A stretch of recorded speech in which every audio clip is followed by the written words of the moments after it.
ഫ്ലൈറ്റിലെ ടോയ്ലറ്റിൽ കയറാൻ പേടിയുള്ളവരാണ് നിങ്ങൾ എങ്കിൽ നിങ്ങൾക്കുള്ളതാണ് കേട്ടോ ഈ ടോയ്ലറ്റ് ടൂർ. ലെവട്രി എന്നും ഇതിന് പറയും.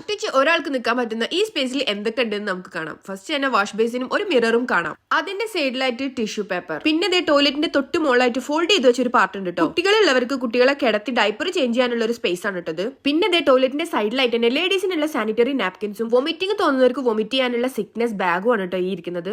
പിന്നെ ഇതിന്റെ താഴെ ഭാഗത്ത് നോക്കിയാൽ ഡസ്റ്റ്ബിന്നും അതുപോലെ തന്നെ ടോയ്ലറ്റ് ടിഷ്യൂസും കാണാം. പറ്റുന്നിടത്തൊക്കെ ഇവർ എഴുതി വെച്ചിട്ടുണ്ട് നോ സ്മോക്കിംഗ്. വാഷ് ബേസിന്റെ സൈഡിലായിട്ട് ഒരു ഹാൻഡ് വാഷ് ഇരിക്കും. ഹാൻഡ് വാഷ് കൂടാതെ ഹാൻഡ് ക്രീമും മോയ്സ്ചറൈസർ ഒക്കെ പ്രൊവൈഡ് ചെയ്യുന്ന എയർലൈൻസിലും ഞാൻ കയറിയിട്ടുണ്ട് കേട്ടോ മുന്നേ. ഇനി ടോയ്ലറ്റ് എങ്ങനെ യൂസ് ചെയ്യാന്ന് കാണാം. എന്നെ പോലെ സ്ക്വാഡ്സിലിരുന്ന് മുള്ളിമെടുത്തവർക്ക് ഇതൊരു ബ്ലെസ്സിംഗ് ആണ് കേട്ടോ. Yes, disposable toilet seat cover.